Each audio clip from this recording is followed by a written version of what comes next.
कुंज बिहारी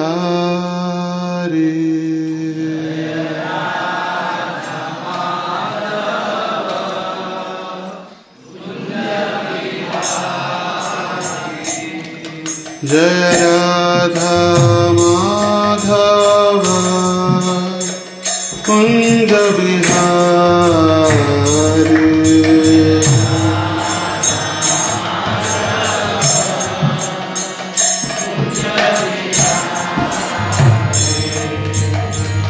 गोपी जन वल्लभ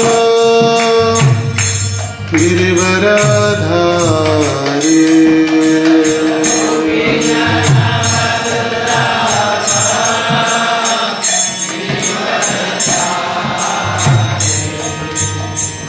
गोपी जन वल्लभ गिरिवरधारी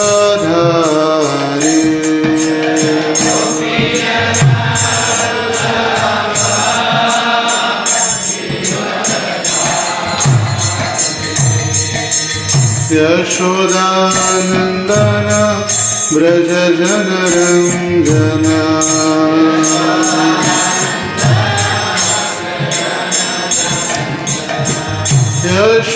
यशोदानंदन ब्रज जनरंजन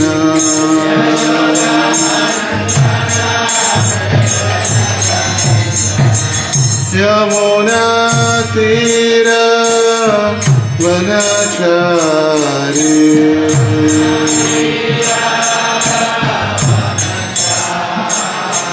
यमुना तीर वनचारी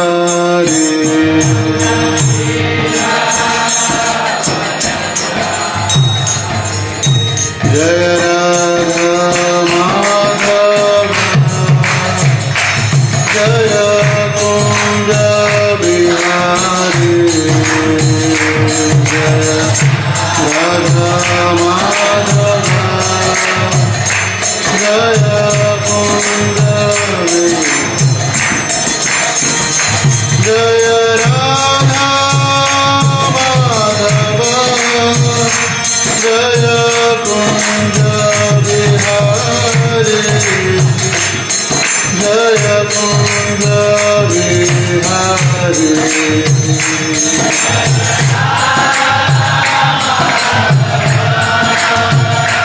जय कुंज बिहारी जय कुंज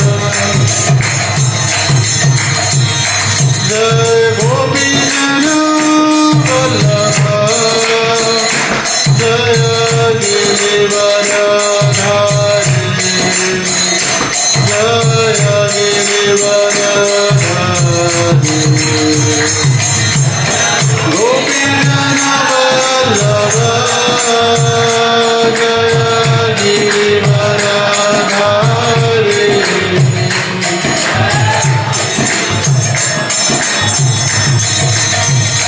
जय यशोदानंदन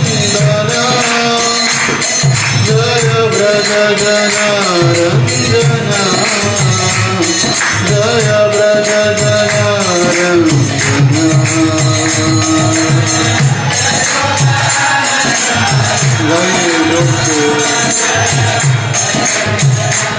रंजना जय ब्रज जन जय यशोदानंदन जय ब्रज जनरंजन जय ब्रज जनरंजन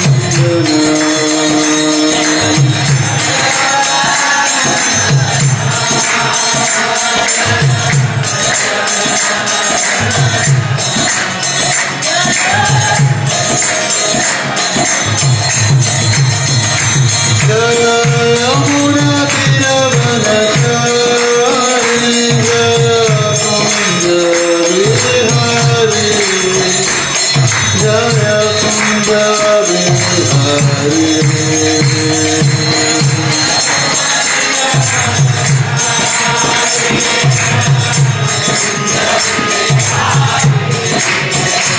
जय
Hari Bol, Hari Bol.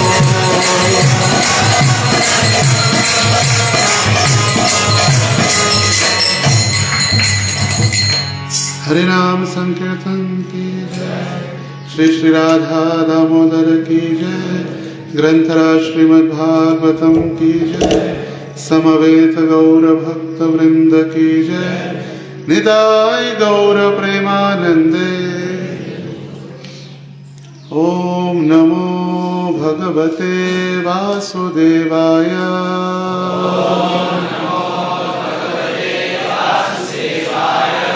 ओम नमो भगवते वासुदेवाय।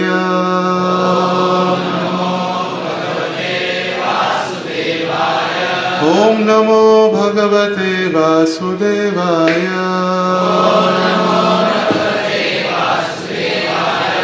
नारायणं नमस्कृत्यं नरं चैव नरोत्तमं देवीं सरस्वतीं व्यासं ततो जयाम्बुधिरये। नष्टप्रायेषु अभद्रेषु नित्यं भागवत सेवया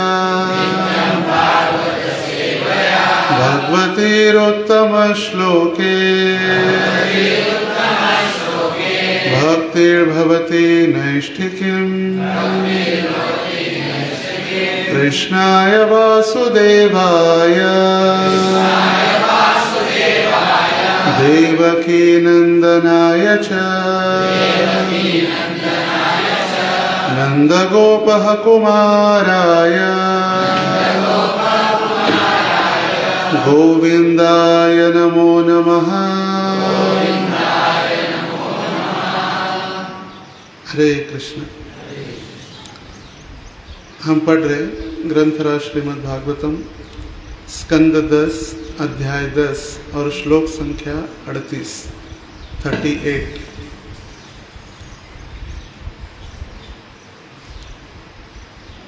अध्याय का शीर्षक है यमलार्जुन का उद्धार।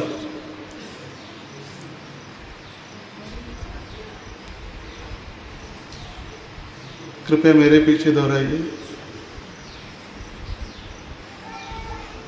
वाणी गुणानुकथने श्रवणो कयो कथाया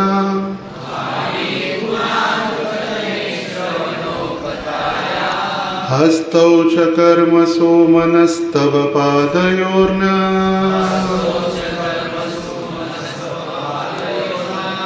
स्मृत्यां शिरस्तव निवास जगत्प्रमाणे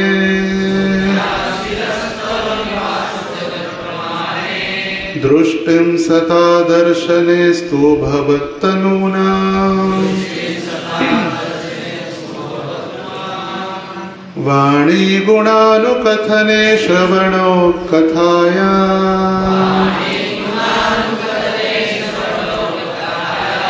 हस्तौ च कर्मसु मनस्तव पादयोर्नः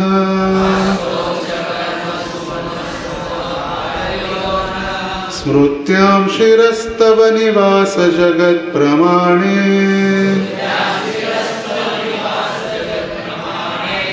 दृष्टिं सता दर्शनेस्तु भवत्तनूनाम्। वाणी गुणानुकथने श्रवणो कथाया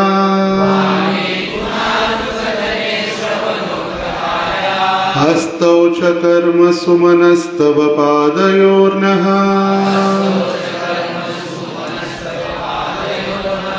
स्मृत्यां शिरस्तव निवास जगत्प्रणामे दृष्टिं सता दर्शनेस्तु भवत्तनूनाम्।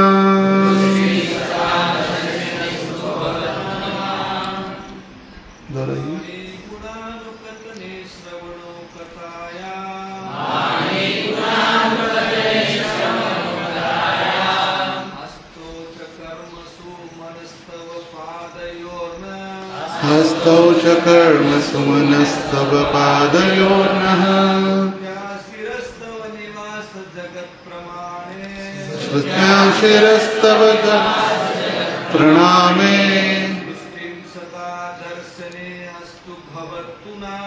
दृष्टिं सता दर्शनेस्तु भवत्तनूना वाणी गुणानुकथने श्रवणो कथाया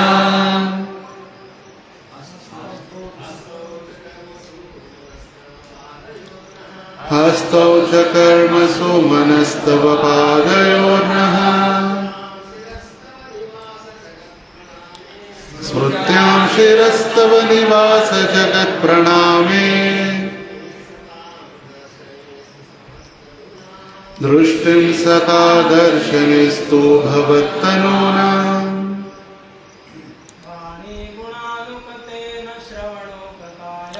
वाणी गुणानुकथने श्रवणो कथाया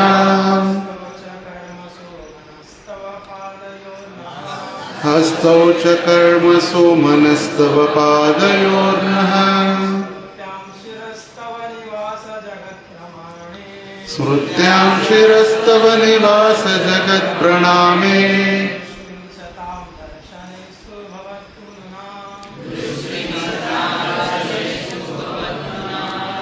माता जी वाणी गुणानुकथने श्रवणो कथाया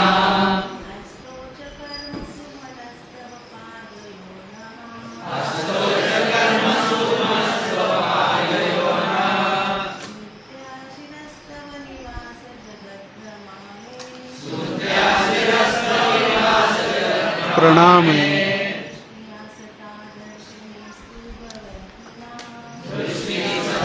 दर्शनेस्तु भवत्तनूना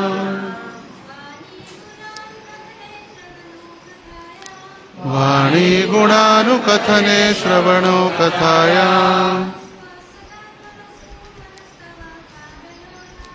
हस्तौ च कर्मसु मनस्तव पादयोर्न स्मृत्यां शिरस्तव निवास जगत्प्रणामे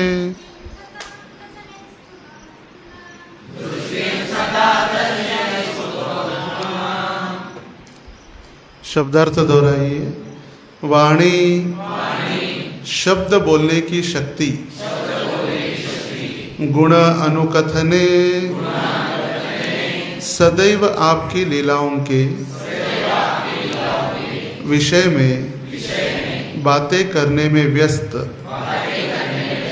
श्रवणों कान, कथाया आपकी तथा आपके लीलाओं के विषय में बातें करने में, हस्तों हाथ पैर तथा अन्य इंद्रियां, च भी कर्मसु आपका आदेश पालन करने में लगाकर, मनः मन तव आपका, पादयो चरण कमलों का, नह हमारी, स्मृत्यां ध्यान में लगी स्मृति में, शिरः सिर तव आपका, निवास जगत प्रणामे चूंकि आप सर्वव्यापी है और सर्वस्व है तथा हमारे सिरों को नत होना चाहिए, भोग के लिए नहीं। दृष्टि ही देखने की शक्ति, सतां वैष्णवों के दर्शने दर्शन करने में, अस्तु इसी तरह लगे रहे, भवत्तनूना जो आपसे विभिन्न है। अनुवाद और तात्पर्य कृष्ण कृपा मूर्ति एसी भक्ति वेदांत स्वामी श्रील प्रभुपाद जी के द्वारा। श्रील प्रभुपाद की जय। अनुवाद। अब से हमारे सभी शब्द आपकी लीलाओं का वर्णन करें, हमारे कान आपकी महिमा का श्रवण करें, हमारे हाथ, पांव तथा अन्य इंद्रियां आपको प्रसन्न करने के कार्यों में लगे तथा हमारे मन सदैव आपके चरण कमलों का चिंतन करे। हमारे सिर इस संसार की हर वस्तु को नमस्कार करे, क्योंकि सारी वस्तुएं आपके ही विभिन्न रूप है और हमारी आंखें आपसे अभिन्न वैष्णवों के रूपों का दर्शन करे। तात्पर्य: यहाँ पर भगवान को समझने की विधि दी गई है। यह विधि भक्ति है। श्रवणम कीर्तनम विष्णु स्मरणम पाद सेवनम अर्चनम वंदनम दास्यम सख्यमात्मा निवेदनम। हर वस्तु को भगवान की सेवा में लगाना चाहिए। ऋषिकेण ऋषिकेश सेवनम भक्ति रुच्यते। नारद पंचरात्र। भगवान कृष्ण की सेवा में हर वस्तु को मन, शरीर तथा सारी इंद्रियों को लगाना चाहिए। इसे नारद, स्वयंभू तथा शंभु जैसे दक्ष भक्तों से सीखना होगा। यही विधि है। हम भगवान को समझने की अपनी विधि नहीं गढ़ सकते, क्योंकि ऐसा नहीं है कि हम जो भी कल्पना कर ले या मन से गढ़ ले उससे भगवान का ज्ञान हो जाएगा। ऐसा विचार यतमत तथा पत मूर्खतापूर्ण होता है। कृष्ण कहते हैं, भक्त्या अहमेकया ग्राह्य। केवल भक्ति के कार्यों द्वारा ही मुझे समझा जा सकता है। यह अनुकूलेन कृष्णानुशीलनम, अर्थात भगवान की सेवा में अनुकूल भाव से लगे रहना कहलाता है। ओम अज्ञानतिमिरान्धस्य ज्ञानाञ्जनशलाकया चक्षुरोन्मीलितं येन तस्मै श्रीगुरवे नमः। नमो विष्णुपादाय कृष्णप्रेष्ठाय भूतले श्रीमते भक्तिवेदान्त स्वामिन् इति नामिने। नमस्ते सारस्वते देवे गौरवाणी प्रचारिणे निर्विशेष शून्यवादी पाश्चात्य देशतारिणे। वाञ्छाकल्पतरुभ्यश्च कृपा सिन्धुभ्य एव च पतितानां पावनेभ्यो वैष्णवेभ्यो नमो नमः। जय श्री कृष्ण चैतन्य प्रभो नित्यानंद श्री अद्वैत गदाधर श्रीवासादि गौरभक्त वृंद। हरे कृष्णा कृष्णा कृष्णा हरे हरे, हरे राम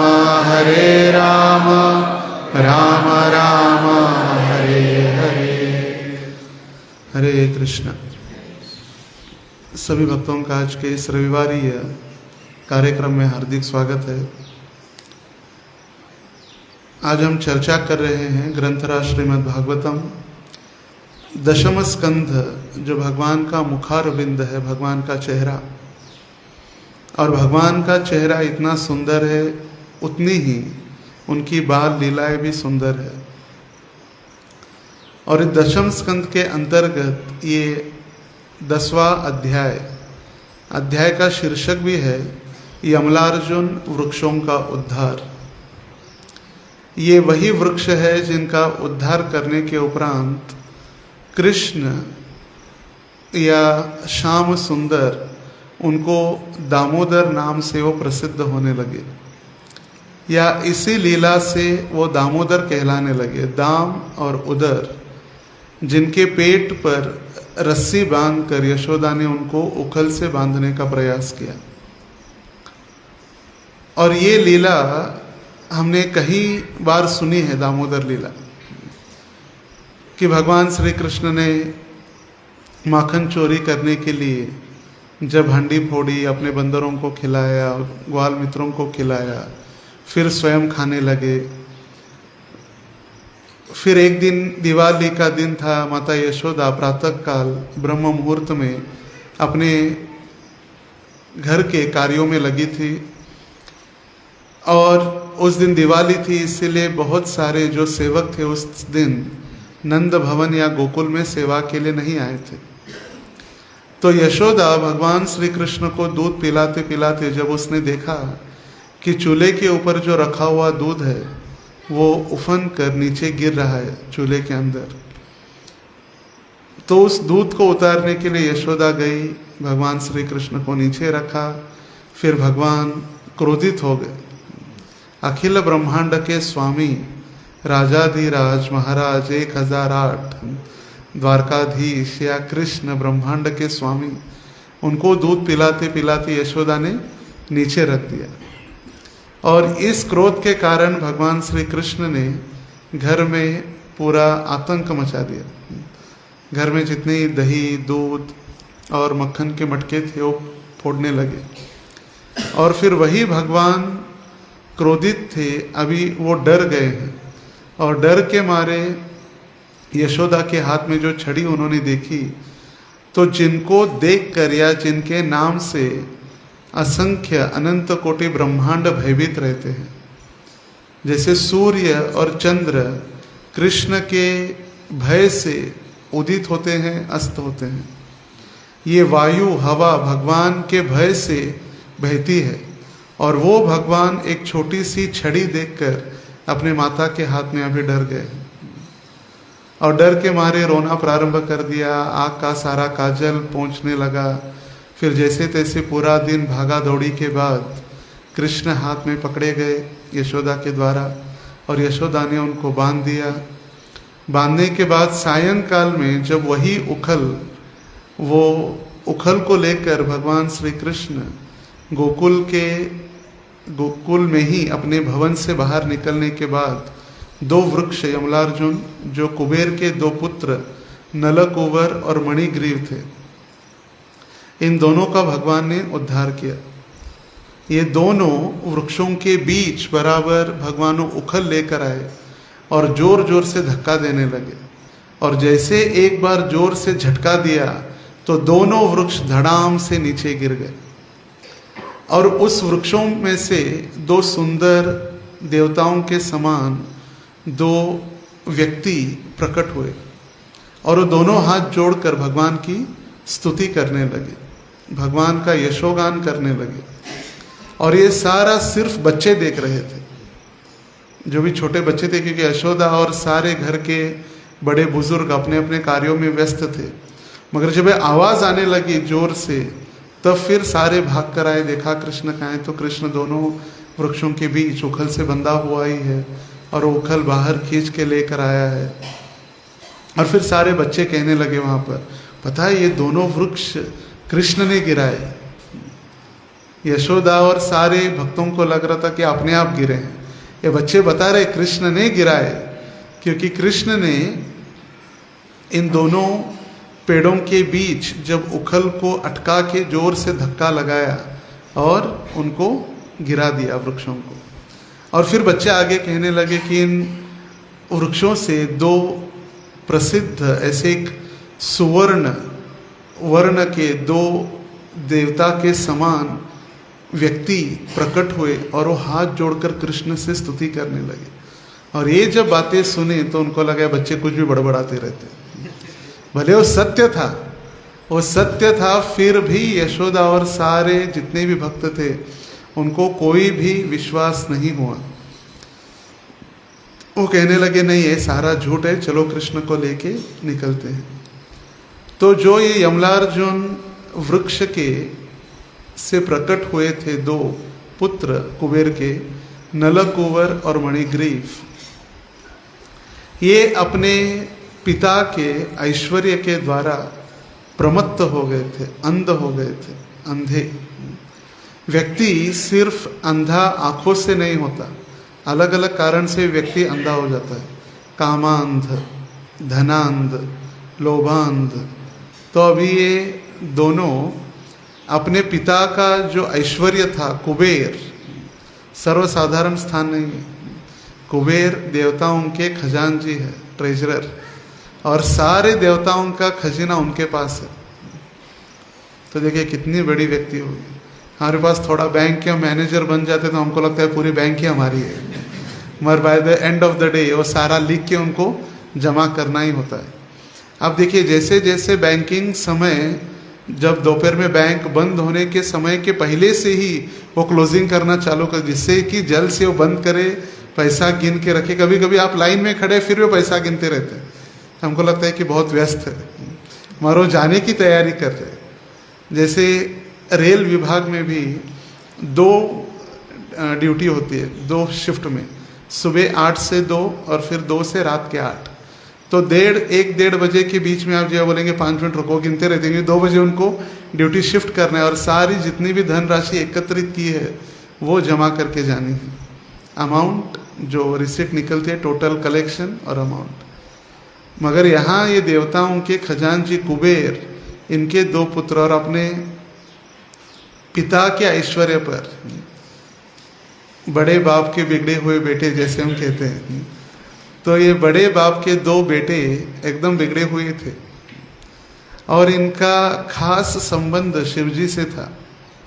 और शिवजी के साथ संबंध होने के कारण वो समझ रहे थे कि अभी सब कुछ हमारे, हमें कोई कुछ नहीं कर सकता। बाप के पास पैसा है और शिवजी का हमारे ऊपर आश्रय है। तो एक दिन की बात है जब ये 2 पुत्र अपने साथियों के साथ, युवतियों के साथ पानी में नग्न अवस्था में स्नान कर रहे थे। वैसे कोई भी जलाशय है, स्नान करना है, जलाशय हो या घर में हो, कभी भी नग्न अवस्था में स्नान नहीं किया जाता।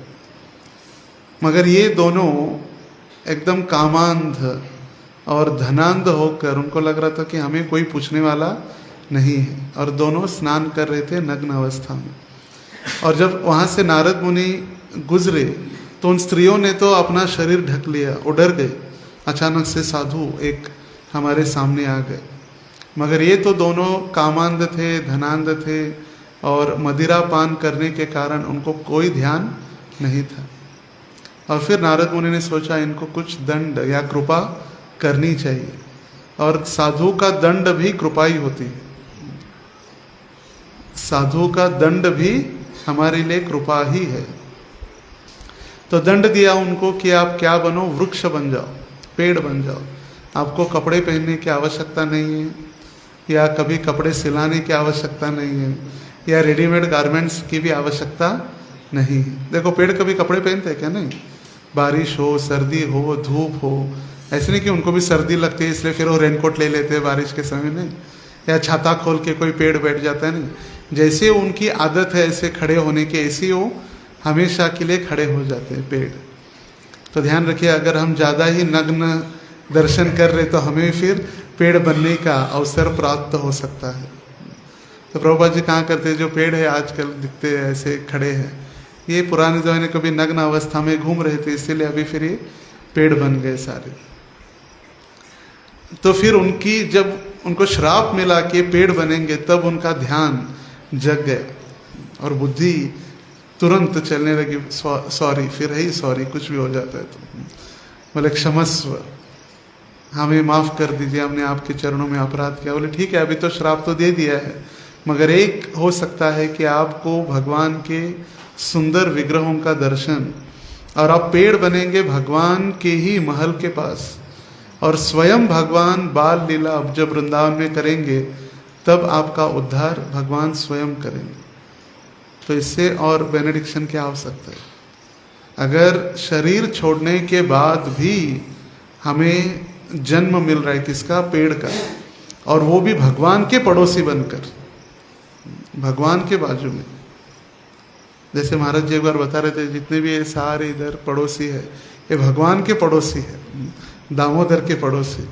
और उसी प्रकार ये पेड़ भी अभी भगवान के पड़ोसी बन गए, और भगवान के धाम में कितना सौभाग्य है। भगवान के धाम में बंदर बनना, कोई प्राणी बनना, धूल बनना, पानी बनना, कोई फल बनना, जो भी हम बनते हैं वो भगवान की एक विशेष कृपा है। सदैव भगवान का ऐश्वर्य, भगवान का सानिध्य उन्हें प्राप्त होते रहता है।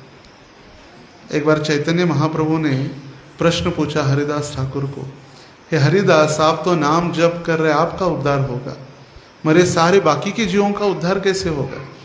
तब हरिदास ठाकुर कहने लगे, जब हम संकीर्तन करते हैं तब संकीर्तन के द्वारा वो संकीर्तन की जो ध्वनि है, वो ध्वनि के द्वारा जितने भी पेड़ है, जीव है, पक्षी है या प्राणी, उन सभी का उद्धार हो सकता है सिर्फ संकीर्तन के द्वारा। और वो भी संकीर्तन करते भले हम उनका आवाज़ नहीं समझ पाते या उनकी जो प्रतिध्वनि हम सुन नहीं पाते, मगर वो भी संकीर्तन में जो पेड़ है वो भी भाग ले ही रहे।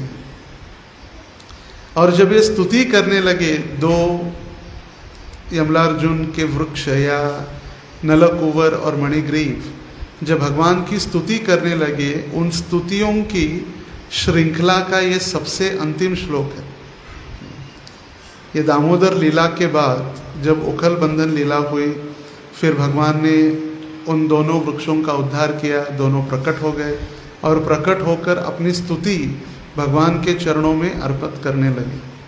और जब स्तुति अर्पण कर रहे थे तो उस स्तुति में से सबसे अंतिम स्तुति जो आज की हम श्रवण कर रहे हैं या हमने जो पढ़ी स्तुति, तो यहाँ पर वो अभी सारी स्तुतियों को एक सार या अंत कर रहे। अंत तो नहीं कह सकते, भगवान की स्तुति सदैव चलती रहती है, मगर एक पूर्ण विराम दे रहे स्तुतियों को। श्री श्री राधा दामोदर भगवान की जय। थोड़ा सा आगे आ सकते हैं, बाहर थोड़े भक्त खड़े हैं। तो इसके पहले, जब इस श्लोक के पहले वो बता रहे, अनुजानी ही नो भूमंस्तव नुचर किंकरो दर्शनम नो भगवत ऋषेरासीत अनुग्रहात्। हे परम रूप, हम सदैव आपके दासों के, विशेष रूप से नारद मुनि के दास है। अभी देखिए, पहले तो इनको लग रहा था कि हम बहुत बड़े व्यक्ति हैं। हरे कृष्णा कृष्णा कृष्णा हरे हरे, हरे राम राम राम हरे हरे। इन दोनों को सबसे पहले लग रहा था कि हम बहुत बड़े व्यक्ति हैं या हमें कोई पूछने वाला नहीं है। मगर जब साधु की कृपा हुई, श्राप मिला, भगवान का दर्शन हुआ, तो अभी उनको अपनी शाश्वत परिस्थिति का अनुभव हो गया। जैसे प्रभुपाद समझाते उपदेशामृत ग्रंथ में 4 प्रकार के लोग होते हैं, 4 प्रकार, उनकी बुद्धि कैसे चलती है। एक है बुद्धिमान लोग जो शास्त्रों से पढ़कर और सुनकर समझ जाते हैं। यदि चोरी करना पाप है तो शास्त्रों से सुनकर और पढ़कर वो चोरी कभी करते नहीं, वो समझ जाते हैं कि चोरी पाप है। दूसरा, उससे अधिक बुद्धिमान, एडवांस कह सकते हैं हम, तो अधिक बुद्धिमान वो है जो देखता है कि चोरी कैसी करते हैं या चोरी करने के बाद दंड प्राप्त होता है, और वो दंड देखकर फिर चोरी करना छोड़ देता है। और डर के मारे, अभी कहाँ पुलिस आके मुझे भी पकड़ लेगी और मुझे भी दंडित किया जाएगा, ये सोचकर चोरी करना छोड़ देता है। देखने के बाद, सुनकर और पढ़कर नहीं, देखने के बाद, आंखों देखा हाल, तो आंखों से देखने के बाद वो चोरी करना छोड़ देता है। वो सेकंड कैटेगरी। थर्ड कैटेगरी है, वो चोरी करेगा, पकड़ा जाएगा, दंडित होगा, फिर चोरी करना छोड़ देगा। Third category. और फोर्थ कैटेगरी है या लोवेस्ट कैटेगरी जिसको हम कह सकते हैं, वो चोरी करेगा, पकड़ा जाएगा, दंडित होगा, मार खाएगा, बाहर आएगा और फिर चोरी करेगा। हम सुधरेंगे नहीं। ऐसे कई सारे जीवों की प्रवृत्ति, उनको कोई भी प्रवचन दो, कोई भी मार्गदर्शन करो, कोई भी सुझाव दो, स्वयं गुरु भी बताने के बाद भी वो सुधरने वाले नहीं हैं। और ऐसे लोगों के लिए प्रहलाद महाराज कहते हैं कि जो लोग इस प्रवृत्ति के हैं, उनकी प्रवृत्ति कैसे बन गई है कि स्वयं उल्टी करना, फिर उसको चबा के और चाटते रहना। स्वयं उल्टी करना और उसको चाटना। और ऐसे लोगों ने संसार में झंडा गाड़ के रखा है कि हम कभी सुधरेंगे नहीं, प्रहलाद महाराज कहते हैं। तो यहाँ पर प्रभुपाद जी जब सुखदेव गोस्वामी जब ये उदाहरण दिए कि जब हाथी एक सुंदर तालाब में जाकर स्नान करता है, स्नान करने के बाद वापस आकर ज़मीन पर लेटने लगता है, फिर सारी मिट्टी अपने ऊपर उड़ा लेता है, फिर ऐसे स्नान का फायदा क्या है? मन नहीं कुंजर शौचवत, ये हाथी स्नान करता ही क्यों अगर गंदगी पूरी ऊपर लगानी है? तब ये प्रभुपाद जी उदाहरण देते उपदेशामृत ग्रंथ में, तात्पर्य में अपने समझाते।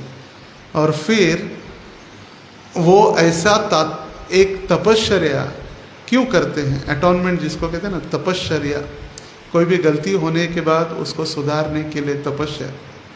तो तपस्या का अर्थ है कि हमें उस गलती को पुनः दोहराना नहीं है।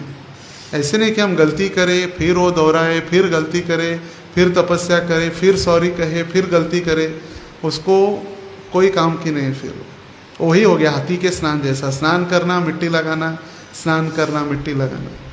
जैसे प्रभुपाद और एक उदाहरण देते उसी में कि हर सैटरडे शनिवार के दिन क्रिश्चियन या क्रिस्ती लोग चर्च में जाकर अपने जो फादर होते हैं, फादर पुजारी, वो फादर को कन्फेशन बॉक्स में वो बैठते हैं। फादर एक कॉर्नर में एक बॉक्स होता है, कन्फेशन बॉक्स, और उस बॉक्स के सामने बैठकर वो कहते हैं मैंने पिछले हफ्ते में ये पाप किया, ये पाप किया, मांसाहार किया, व्यभिचार किया, जो भी पाप किए वो बताते हैं।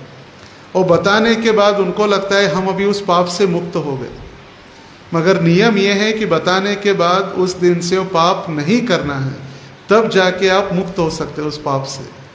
मगर लोगों की भ्रांत धारणा है कि हम बताने के बाद हम अभी मुक्त हो गए, बस अभी फिर हम संडे आते ही पुनः पाप चालू कर सकते हैं। जैसे लोग सोचते हैं कि हम गंगा में स्नान करने का तो मुक्त हो गए, बस सारे पापों से मुक्त, आके वापस फिर और पाप करना चालू। जैसे अभी श्रावण चालू हो गया, सारे जीवों में भक्ति धार्मिकता जागृत हो गई, अभी 1 महीना अभी मांसाहार नहीं करेंगे, विष्णु विष्णु। मगर जैसे ही वो समाप्त होने की तैयारी में ही फिर सारा प्लानिंग होना प्रारंभ हो जाता है। तो ऐसे तपस्या या ऐसे अटोनमेंट जिसको कहते हैं पश्चाताप, ऐसे पश्चाताप कभी भी कार्य नहीं करते। तो यहाँ पर पश्चाताप करने के बाद उनको अपनी असली अस्तित्व का पता चल गया। जीवेर स्वरूप है कृष्णेर नित्यदास, नित्येर कृष्णदास नहीं, कृष्णेर नित्यदास।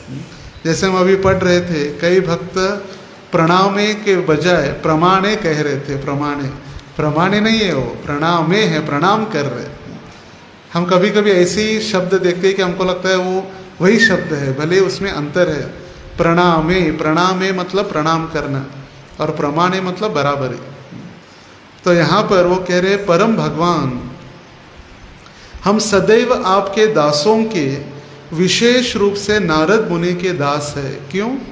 क्योंकि नारद मुनि की कृपा से ही हमें आपके दर्शन हुए। देखिए, हिंदू या तथाकथित हिंदू जो है उनमें एक भ्रांत धारणा या नारद मुनि के प्रति एक गलत इमेज तैयार की गई है। कड़ीचा नारद, सबको लगता है कि नारद मुनि हमेशा सिर्फ गलत कार्य करना या गलत इन्फॉर्मेशन देना वही करते रहते। मगर नारद मुनि की जीवनी से हम देखते हैं कि सबसे जितने भी बड़े बड़े भक्त हुए, भागवत में जितना वर्णन है, वो सभी के गुरु नारद मुनि हैं। ध्रुव महाराज, प्रहलाद महाराज, युधिष्ठिर महाराज, कंस, अभी ये जितने भी आप देखिए, सभी के लिए नारद मुनि स्वयं गुरु बनकर अपना एक प्रामाणिक प्रतिनिधित्व कर रहे कि नारद मुनि उस भक्त को भगवान के चरणों तक पहुंचाना, भगवान का दर्शन उनको करवाना, ये पूर्ण एक प्रामाणिक आध्यात्मिक गुरु की जिम्मेदारी निभा रहे नारद मुनि। मगर यहाँ पर हमें समझाया जाता है कि नारद मुनि सिर्फ गलत उदाहरण या गलत संदेश देते हुए सभी में झगड़े लगाते हैं। उनको उत्कंठा है कि भगवान कब जल्दी प्रकट होंगे, उत्कंठा है कब भगवान जल्द से जल्द अवतरित होंगे। जब कंस ने देखा कि देवकी और वसुदेव का सबसे पहला बालक, उसने सोचा ये तो मुझे मारने वाला नहीं है, उसका स्मित हास्य देखकर, वो बालक का सुंदर चेहरा देखकर उसने वापस दे दिया, बोले इसको ले लो वापस, ये तो मुझे मारने वाला नहीं है। अगर फिर ऐसे दुष्ट प्रवृत्ति के लोगों में अगर ऐसे अच्छी भावना उत्पन्न हुई तो फिर भगवान कैसे अवतरित होंगे? परित्राणाय साधूनाम विनाशाय च दुष्कृताम। अभी विनाश करने के लिए दुष्ट प्रवृत्ति के व्यक्ति अगर अच्छे भक्त बनने लगे फिर कठिन होगा, भगवान थोड़ा फिर विलंब होगा आने के लिए। इसलिए नारद मुनि ने कहा आपके कैलकुलेशन में वो पहला है, मगर विष्णु के कैलकुलेशन में पहला 8वां हो सकता है। हमारा कैलकुलेशन अलग है, मगर विष्णु के कैलकुलेशन में वो पहला बच्चा भी 8वां हो सकता है। तब जाके उनको मार दिया कंस ने। मगर इसमें नारद मुनि की गलती नहीं, नारद मुनि को इच्छा थी कि जल्द से जल्द उसका पाप बढ़े और स्वयं भगवान अवतरित होकर उनका उद्धार करे। और यहाँ पर वो नमस्कार कर रहे, आपके दासों के हम दास हैं, अब आप हमें अपने घर जाने की अनुमति दे। कौन मांग रहा है अनुमति? नलकुवर और मणिग्रीव, ये यमलार्जुन के वृक्ष से जो प्रकट हुए हैं, वो अभी प्रणाम करके अनुमति मांग रहे। हमने दामोदर लीला तो सुनी, मगर ये कभी सुना नहीं। तो ये अभी अनुमति मांग रहे वापस घर जाने की। यह तो नारद मुनि की कृपा है कि हम आपका साक्षात दर्शन कर सके। नारद मुनि के कारण आपका दर्शन हो गया, अभी आपकी स्तुति हो गई, और अभी हमें घर वापसी जाने के लिए अनुमति, परमिशन दीजिए। ये वैष्णव सिद्धांतों का पालन, ये यहाँ पर अपने आचरण से सदाचार व्यक्त कर रहे। अभी तो शुद्ध भक्त बन गए अभी दोनों, नलकुवर और मणिग्रीव। और अभी आज की प्रार्थना में ये अंतिम प्रार्थना है, अनुमति मांग रहे। और अनुमति मांगते हुए देखिए, हमें भी जब भगवान से, गुरु से, श्रील प्रभुपाद जी से, वैष्णव से अनुमति जब हम मांगते हैं, तो जब अनुमति मांगते हैं तो उसके पीछे हमारी भावना क्या होनी चाहिए। जैसे गुरु महाराज हमेशा समझाते हैं कि जब हम घर जाते हैं तो ऐसे लगना चाहिए मंदिर वापस आ गए, हम मंदिर आ गए। जब घर जाते तो लगना चाहिए कि मंदिर आ गए, और मंदिर आते तो ऐसे लगना चाहिए हम अपने घर, स्वयं अपने घर वापस आ गए। जाने की जल्दबाजी नहीं मंदिर से, कभी खत्म हो और कभी हम प्रसाद ले, कभी हम डायरेक्ट आक्रमण, जैसे तो महाप्रसाद आक्रमण जैसे युद्ध के लिए। तो ये अनुमति मांगते हुए उनकी भावना देखिए भगवान से अंतिम प्रार्थना। इसके बाद सुखदेव गोस्वामी ये अध्याय समाप्त कर रहे। इस प्रकार से उन्होंने प्रार्थना की और वो वापस चले गए। मगर वो प्रार्थना में क्या कह रहे? अब से मतलब आज से या अभी से, कल करे सो आज, आज करे सो अभी। अभी से मतलब अब से, अभी आपका दर्शन हुआ, हम घर वापस जा रहे, मगर अभी से हमारे सभी शब्द, हम जो भी बोलेंगे, हमारे सभी शब्द आपकी लीलाओं का वर्णन करें। कथा गानम नाट्यम गमनमपि वंशी प्रिय सखी चिदानंदम ज्योति परमपि तदा स्वाध्यमपि च स यत्र क्षीराब्धि श्रवति सुरभि व्यश्य सुमहान निमेषार्धाख्यो वा व्रजति नहीं यत्रापि समयः। ये जो ब्रह्म संहिता में ब्रह्मा जी प्रार्थना कर रहे हैं, भगवान के धाम में भगवान का चलना भी नृत्य के समान है।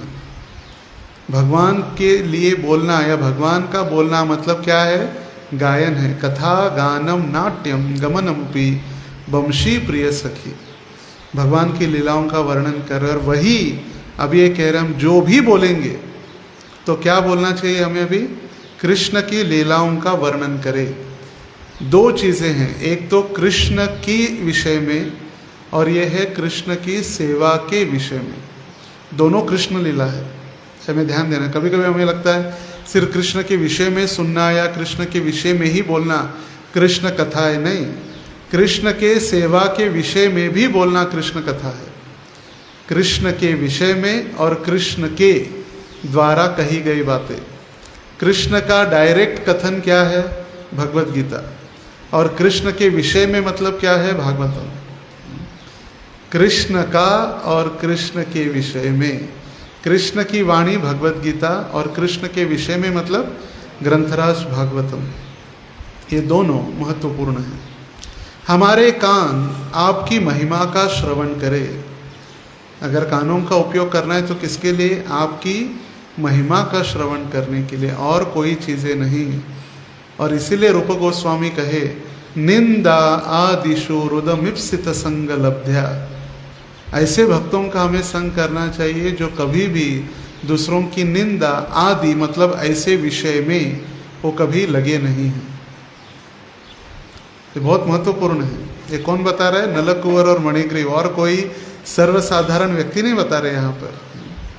हमारे कान का उपयोग सदैव आपकी महिमा का श्रवण करने में हो। और जैसे महाराज जी हमेशा बताते हैं कि जैसे ही ओम नमो भगवते वासुदेवाय या कथा प्रारंभ होती है, धीरे धीरे धीरे आँख बंद होने लगती है। और जैसे ही महाप्रसाद होता है तो अहम पूर्वम, मैं पहले, अहम पूर्वम। हमारे हाथ, पांव तथा अन्य इंद्रियां आपको प्रसन्न करने के कार्यों में लगे। हाथ है, पैर है, हमारी सारी इंद्रियां हैं, उनका उपयोग किसके लिए? आपको प्रसन्न करने के कार्यों में, मतलब आपका सेवा में। सेवा ऐसी कभी किसी को नहीं मिलती। कभी कभी लगता है कि सेवा करके हम भगवान के ऊपर बहुत बड़ा उपकार कर रहे हैं, मगर भगवान हमें सेवा में लगाकर हमें उपकारित कर रहे, उपकृत्य, हमें उपकार कर रहे भगवान सेवा लगा के। ऐसे ही किसी को नहीं मिलती सेवा। ऐसे कल ही हम महाराष्ट्र के साथ चर्चा कर रहे थे मॉरिशियस के विषय में। तो महाराज जी बता रहे थे मॉरिशियस में इतना भी बड़ा देश नहीं है, बोले सोलापुर जितना 12 से 15 लाख लोगों की आबादी है बस। इतना बड़ा एक द्वीप मॉरिशियस, चारों ओर समुद्र और बीच में एक कोने से या एक जगह से दूसरे एंड तक जाने के लिए सिर्फ 35 किलोमीटर, बस 35 किलोमीटर के ही राउंड में मॉरिशियस देश समाप्त हो जाता है। मतलब बोले सोलापुर जैसा है, सोलापुर की आबादी जैसा। तो यहाँ पर बताया जा रहा है कि जितने भी हमारे इंद्रियां हैं, हमारे हाथ है, हमारे पैर है, आपको प्रसन्न करने के कार्यों में लगे, तथा हमारे मन सदैव आपके चरण कमलों का चिंतन करे। हमारा मन क्या करना चाहिए? आपके चरण कमलों का चिंतन। देखिए सारा कार्य बताया गया है। आँखों से क्या करना है, जिह्वा से क्या करना है, कानों से क्या करना है, अपने इंद्रियों के द्वारा क्या करना है। हमारे सिर इस संसार की हर वस्तु को नमस्कार करे, क्योंकि सारी वस्तुएं आपकी विभिन्न रूप है, और हमारी आँखें आपसे अभिन्न वैष्णवों के रूपों का दर्शन करें। देखिए संसार में जितनी भी चीज़ें देखते हैं उनको नमस्कार करनी चाहिए, क्योंकि स्वयं भगवान से वो प्रकट हुई है, जिससे हम भगवान को कभी भूले नहीं। यही एक कारण है। एन केन प्रकारेण मन कृष्ण निवेशयेत। कोई भी कारण से क्यों न हो, मन को अपने भगवान के चरणों में लगाना है। तो जैसे उदाहरण दिया गया कि पानी, जब हम पानी पीते हैं तभी भी भगवान का स्मरण हो सकता है। रसो हम अपसु कौन्तेय प्रभास्मि शशि सूर्यो। जब पीते हैं, पानी का रस, स्वाद जो है पानी का, वो भगवान है। एक बहुत प्यासे व्यक्ति को यदि हम गर्मा गर्म दूध या चाय देंगे तो आनंदित होगा नहीं। बोले सबसे पहले पानी दो, मुझे प्यास लगी है, गला सूख गया, मुझे पानी पिलाओ सबसे पहले। और यदि उसको पानी पिलाएंगे तो आनंद जो है, वो समाधान जो है, वो रुचि जो है, रस, वो भगवान है। प्रभा अस्मि शशि सूर्यो। प्रभा मतलब प्रकाश, सूर्य और चंद्र का प्रकाश मैं हूँ। तो जो भी हम देख रहे, भगवान का स्मरण उससे हो सकता है। भगवान को स्मरण करना इतना कठिन नहीं है जितना हम सोचते हैं, मगर इतना आसान भी नहीं है उतना हम सोचते हैं। इतना आसान भी नहीं और इतना कठिन भी नहीं। हमारी भावना या हमारी चेतना के ऊपर वो निर्भर करता है, हम क्या सोचते हैं किसके विषय में।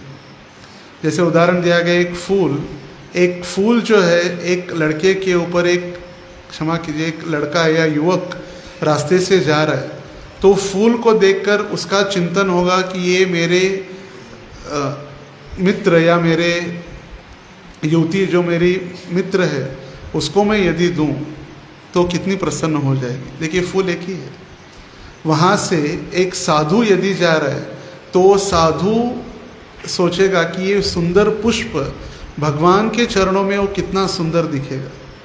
चेतना वही है। यदि कोई स्त्री वहाँ से जाएगी वो बोलेगी तोड़ कर मैं मेरे बालों में लगाऊंगी तो कितना अच्छा होगा।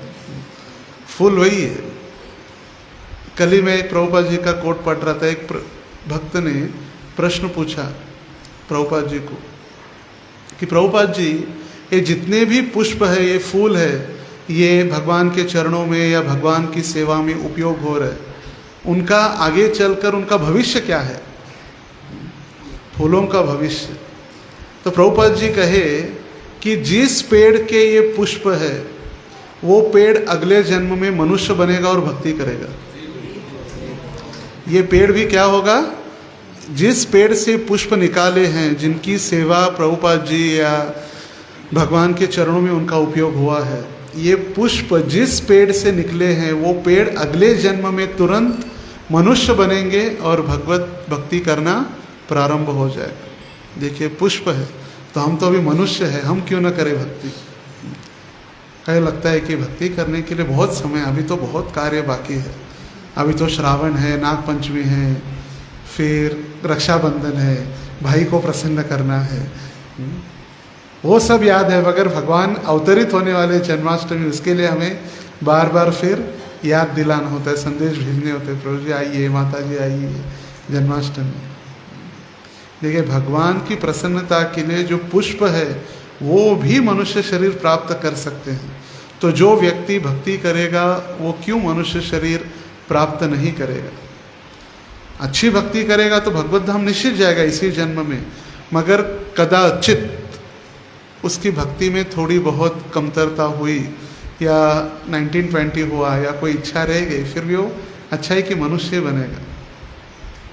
स्वल्पम अप्यस्य धर्मस्य त्रायते महतो भयात्। ये मार्ग में जो भी थोड़ी बहुत हम प्रगति कर रहे वो कभी भी नष्ट होने वाला नहीं है। भले इसका हमें ज्वलंत उदाहरण या हम इसको देख नहीं पा रहे इस कार्य की फल को, मगर ये कार्य ऐसा है जो कभी भी नष्ट होने वाला नहीं है। हमने सिर्फ एक पुष्प तोड़कर भगवान के चरणों में अर्पित किया, वो भी भगवान के अकाउंट में रिकॉर्ड है।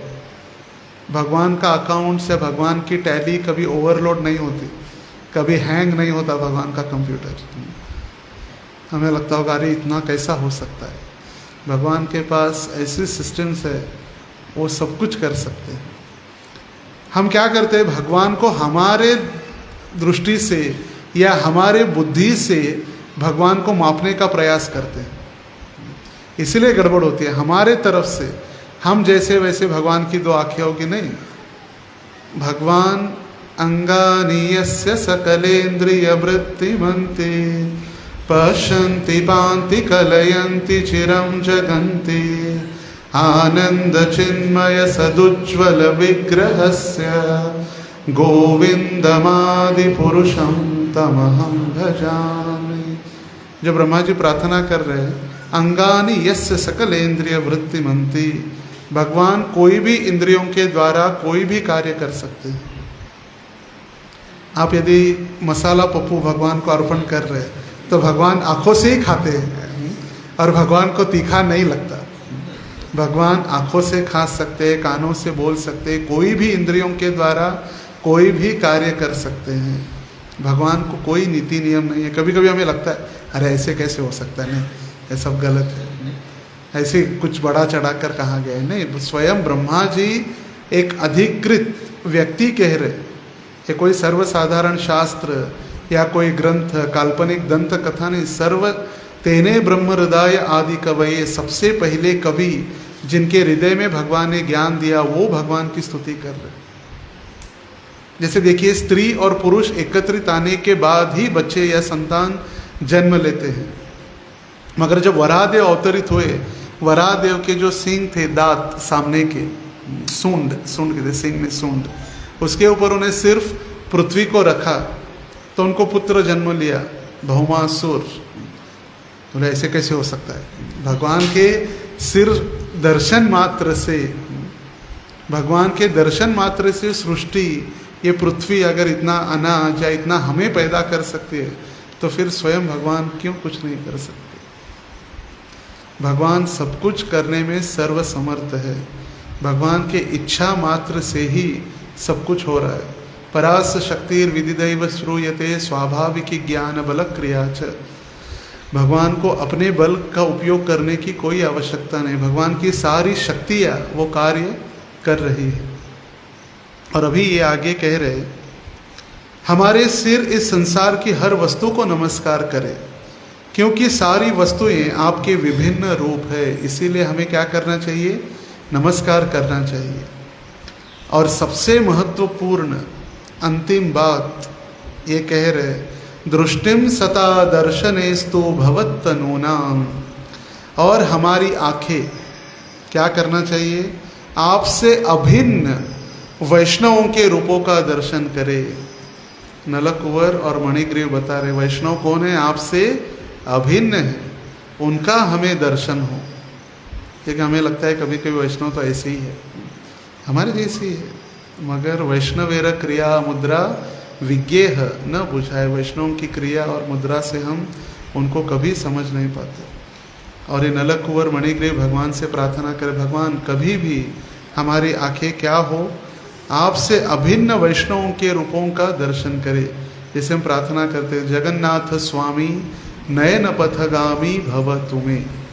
मेरी आँखों का मार्ग, हे भगवान जगन्नाथ, मेरे आँखों के पथ, मतलब जहाँ भी मेरी आँखें जा रहे वहाँ आप स्वयं उपस्थित हो जाए, मुझे दर्शन दीजिए। और उससे भी आगे बढ़कर अभी ये नलकुंवर मणिग्रीव कह रहे कि जहाँ भी हमारा दर्शन हो, आपसे अभिन्न वैष्णव, उनका हमें दर्शन होता रहे। ये कितनी महत्वपूर्ण प्रार्थना है। भागवत ऐसे प्रार्थनाओं से भरा भई ही, उसमें ये नहीं कह सकते बहुत सुंदर प्रार्थना है या बहुत कम है, मगर जहाँ कभी कभी सृष्टि का वर्णन है या सिद्धांत की बात आती है, तो कभी कभी सर के ऊपर से चला जाता है।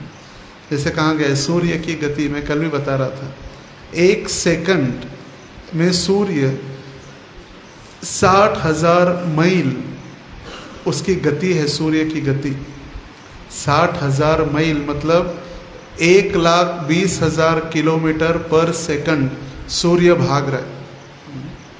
हमें दिखता है क्या सूर्य? हमको लगता है अभी तो सुबह आएगा, शाम को 12 घंटे बाद पीछे आएगा। और उनकी गति पर सेकंड 1,20,000 किलोमीटर पर सेकंड। भागवत के 5वें स्कंद में ये सारा खगोल का वर्णन है। सूर्य की गति, चंद्र की गति, गंगा का अवतरण, शिशुमार, ये सारा वर्णन 5वें स्कंद में पूरा वर्णन है। जब वो वर्णन हम सुनते हैं, कभी कभी भागवत कक्षा में सिर्फ हम पढ़ते ही जाते, कुछ समझता ही नहीं, सिर्फ पढ़ना। और श्लोक भी इतने बड़े बड़े गद्य है, ये पद्य है। पद्य श्लोक मतलब हम उसको गा सकते हैं, गद्य मतलब हम उसको गा नहीं सकते, सिर्फ उसको पढ़ना ही होता है। लंबा श्लोक 3-4 लाइन में ऐसे लंबे लिखा ही होता है गद्य। तो कई सारे मंदिरों में देखा गया कि 5वें स्कंद ऐसे ही पढ़ते जाते हैं, पढ़ते जाते हैं, पढ़ते जाते हैं, बस समाप्त। और ऐसी प्रार्थनाएं जहाँ हैं, जैसे कुंती महारानी ने भी प्रार्थना की, जन्मैश्वर्य श्रुत श्री भी एदमान्यो मदह पुमान। कुंती महारानी कहने लगी, भगवान आपकी जब भक्ति करते हैं तो 4 प्रकार के स्पीड ब्रेकर्स, अड़थड़ा स्पीड ब्रेकर्स उत्पन्न होते हैं 4 प्रकार के द्वारा। जन्म, उच्च कुल में मिला हुआ जन्म, ऐश्वर्य हमारी संपत्ति, जन्म ऐश्वर्य, श्रुत मतलब हमारी सुंदरता, और श्रीभी मतलब हमारा शिक्षण, उच्च शिक्षण।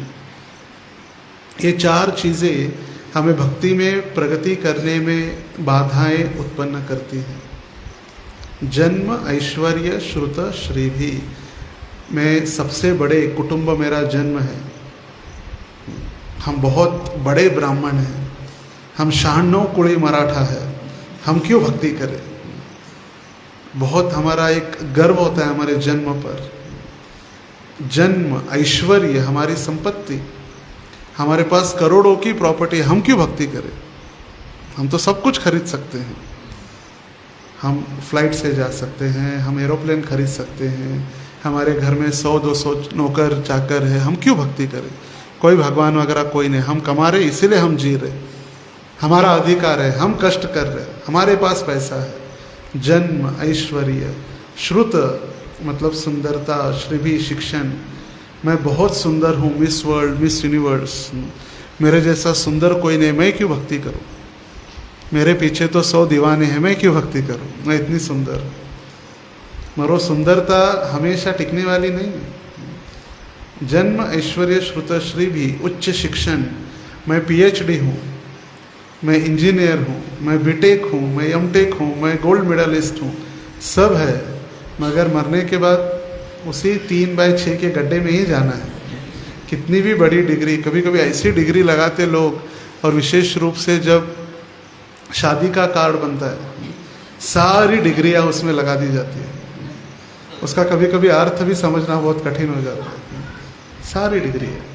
तो उनको लगता है हमारा उच्च शिक्षण बहुत हमें रक्षण करेगा। नहीं, अगर ये तो भक्ति में बाधा उत्पन्न करने वाली चीज़ें हैं, ये 4 चीज़ें, और वही 4 चीज़ों के कारण जन्म, कुबेर के कुटुंब में जन्म, ऐश्वर्य, कुबेर का ऐश्वर्य, ये सारे कारण ही ये मदमस्त हो गए थे दोनों, नलकुबर और मणिग्रीव।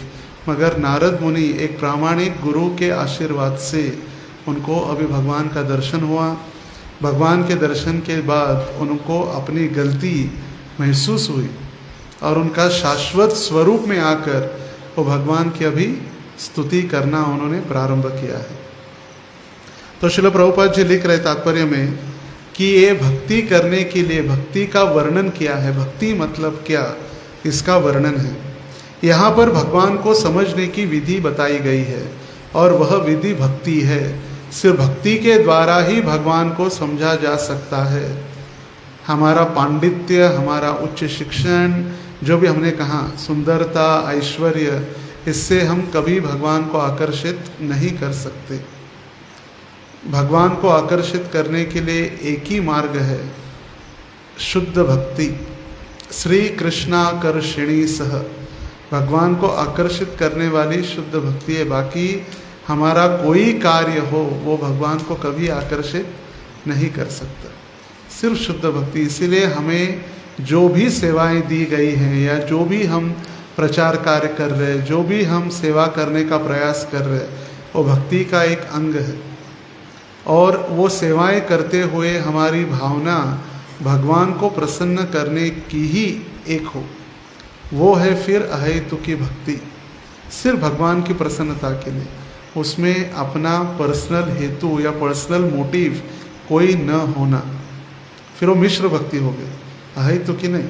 अहेतुकी यह प्रतीयता ययात्मा सुप्रसिद्धति, अहेतुकी भक्ति। और जिसका वर्णन श्रील प्रभुपाद जी जो तात्पर्य में कर रहे, भागवत के 7वें स्कंद में जब हिरण्यकश्यप ने पूछा, हे प्रहलाद क्या सीखा गुरुकुल में, तो प्रहलाद बताने लगे, श्रवणम कीर्तनम विष्णु स्मरणम पाद सेवनम अर्चनम वंदनम दास्यम सख्यम आत्मनिवेदनम। ये नवविधा भक्ति का वर्णन प्रहलाद महाराज की, ये नवविधा भक्ति का वर्णन वही है। ये जो स्तुति कर रहे नलकुबर मणिग्रीव वही है जो अम्बरीश महाराज का वर्णन किया गया है। जो अम्बरीश महाराज सदैव भगवान की सेवा में थे, उन्होंने अपने इंद्रियों का उपयोग भगवान के धाम में पदयात्रा, भगवान के भक्तों का आलिंगन करने के लिए, अपने नेत्रों का उपयोग भगवत दर्शन के लिए, अपनी जिह्वा का उपयोग भगवान की स्तुति करने के लिए, वाणी का उपयोग, जिह्वा का उपयोग भगवान के चरणों में अर्पित तुलसी का आस्वादन करने के लिए, कानों का उपयोग भगवान की कथा का श्रवण करने हेतु।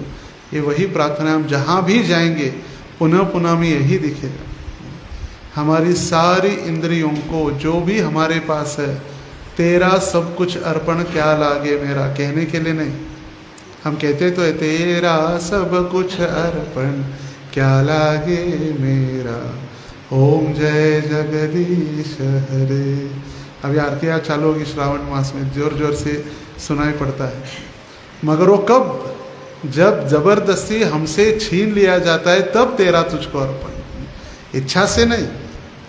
जैसे कि मैं उदाहरण दे दूं, एक व्यक्ति मूढ़ी खा रहा था, मूढ़ी कुरमुरा या चिरमुरे, तो फिर खाने वाला ही था तो जोर से हवा आई और सारे कुरमुरे उड़ गए। और तब उसने प्रणाम किया, गोविंदाय नमो नमः, हे गोविंद आपको अर्पण है। खाने वाला खुद था। ये तेरा तुझको अर्पण है। हम तेरा तो हम बोलते हैं मगर सब कुछ अपने पास ही है। मगर भागवत में उन्होंने प्राणेर अर्थैर धिया वाचा श्रेयम आचरणम सदा, प्राण, हमारा धन, हमारी बुद्धि और हमारी वाणी, चारों का उपयोग करते हुए हमें भगवान की सेवा में लगना है। और ये नलकोवर और मणिग्रीव, ये श्लोक वैसे हमारे लिए बहुत महत्वपूर्ण है, सोलापुर वासियों के लिए, क्योंकि डायरेक्ट दामोदर की प्रार्थना है। और दामोदर को जिन्होंने प्रकट किया, इनके कारण ही दामोदर प्रकट हुए, दामोदर लीला इनके कारण ही हुई। तो ये दो भाई हमारे लिए बहुत महत्वपूर्ण, हमारे आदर्श है।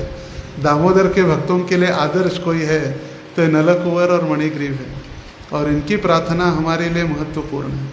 और वो बता रहे कि सब कुछ, पुनः एक बार हम पढ़ेंगे अनुवाद, अब से मतलब अभी से, कल से नहीं, अभी जो भी समय 9:20 अभी से हमारे सारे शब्द आपकी लीलाओं का वर्णन करें। हम जो भी बोलेंगे भगवान के विषय में ही बोलेंगे। हमारे कान आपकी महिमा का श्रवण करें, हमारे हाथ, पांव तथा अन्य इंद्रियां आपको प्रसन्न करने के कार्यों में लगे, तथा हमारे मन सदैव आपके चरण कमलों का चिंतन करे। हमारे सर इस संसार की हर वस्तु को नमस्कार करे, क्योंकि सारी वस्तुएं आपके ही विशेष विभिन्न रूप है। और सबसे महत्वपूर्ण, हमारी आंखें आपसे अभिन्न वैष्णवों के रूपों का दर्शन करे। हम भगवान का तो दर्शन कर सकते हैं, मगर वैष्णवों का दर्शन यदि करना है तो फिर हमें उत्सवों में हर रविवार को मंदिर में आना अनिवार्य है। हम घर में रहकर ये सारा कार्य नहीं कर सकते। कर सकते तो फिर वो भगवान होगा, उसको फिर हम भगवान घोषित कर सकते हैं। अगर घर में रहकर ये सारे यदि कार्य कर रहे तो ये सारे कार्य हमें बताए गए हैं। इसीलिए श्रील प्रभुपाद जी ने ये रविवार का कार्यक्रम प्रारंभ किया। ये रविवार का कार्यक्रम ऐसे नहीं कि प्रभुपाद जी के पास कुछ काम धंधा नहीं था इसलिए एक संडे के कार्यक्रम चालू कर दिया, नहीं। प्रभुपाद जी उपदेशामृत के चतुर्थ श्लोक जो है, जिसमें भक्ति के 6 आदान प्रदान, प्रेम के आदान प्रदान करते हैं, जिसमें उपहार लेना, उपहार देना, ददाति प्रतिगृह्णाति, गुह्यम आख्याति पृच्छति, भुंकते भोजायते चैव षड्विधम प्रीति लक्षणम। इस प्रीति लक्षण में प्रभुपाद जी बताते हैं कि हमने रविवार का कार्यक्रम इसीलिए चालू किया कि हफ्ता भर, पूरा हफ्ता हम सभी भक्त अलग अलग कार्यों में, अपने दैनंदिन जीवन में, अपने कारोबार में व्यस्त रहते हैं। कम से कम रविवार के एक दिन आकर हम ददाति प्रतिगृह्णाति, हम दान दे और दान स्वीकार, उपहार स्वीकार करें। और सबसे बड़ा उपहार है हरे कृष्ण महामंत्र। हम कृष्ण नाम दूसरों को दे और कृष्ण नाम स्वीकार करें। सबसे पहला ददाति प्रतिगृह्णाति, गुह्यम आख्याति पृच्छति। ये गुह्य चीज़ें, जो गुह्य बातें हैं, भागवतम की कथाएं हैं, भगवत विषयक वार्ता है, वो श्रवण करें। जो भी समस्या है उसका प्रश्न पूछे, उसका उत्तर हम प्राप्त करें। और हम हर रोज़ तो भक्तों को प्रसाद के लिए नहीं बुला सकते, तो कम से कम एकत्रित रविवार के दिन भुंकते भोजायते चैव, भक्तों के सानिध्य में प्रसाद ले, जिससे प्रेम का आदान प्रदान बढ़े। और जब भक्तों के साथ प्रेम का आदान प्रदान बढ़ेगा, मैत्री बढ़ेगी, तभी हम मध्यम स्तर तक पहुंच सकते हैं। नहीं तो हम कनिष्ठ स्तर के नीचे उधर ही रहेंगे, कनिष्ठ स्तर तक। कनिष्ठ अधिकारी, मध्यम अधिकारी, उत्तम अधिकारी। कनिष्ठ अधिकारी मतलब मैं और मेरे भगवान, बस मैं और दामोदर, और बीच में कोई नहीं, वो सारे टाइम पास नहीं। मैं डायरेक्ट भगवान का भक्त नहीं, वो कनिष्ठ अधिकारी है। भगवान से प्रेम, भक्तों से मित्रता, अज्ञानियों के ऊपर कृपा, और अपराधी, जो पापी अपराधी है, उनसे सुरक्षित अंतर, ये है कनिष्ठ अधिकारी का लक्षण। तो हमें उत्तम अधिकारी नहीं, कम से कम कनिष्ठ अधिकारी तो हमें बनने का प्रयास करना चाहिए। भगवान से प्रेम, भक्तों से मित्रता, जो अज्ञानी है उनको भक्ति के विषय में अगर ज्ञान नहीं है, उनके ऊपर कृपा, कृपा मतलब उनको प्रचार करना, और जो द्वेषी है, अपराधी है, उनसे सुरक्षित अंतर, सेफ डिस्टेंस। क्योंकि ऐसे लोगों के पास आप कभी भी जाएंगे वो विष ही घोलते रहेंगे बस, और बोलेंगे तो विष ही आएगा, निकलेगा बाहर। वो अपराधजनक बातें ही करेंगे। तो ऐसे व्यक्तियों से हमें सुरक्षित अंतर रखना, जिससे हम उस अपराध से बचे रहे, या हम वैष्णव निंदा से बचे। हरे कृष्णा कृष्णा कृष्णा हरे हरे, हरे राम राम राम हरे हरे। ग्रंथराज श्रीमद्भागवतम की जय, श्रील प्रभुपाद की जय, समवेत गौर भक्त वृंद की जय, निताई गौर प्रेमानंदे हरि हरि।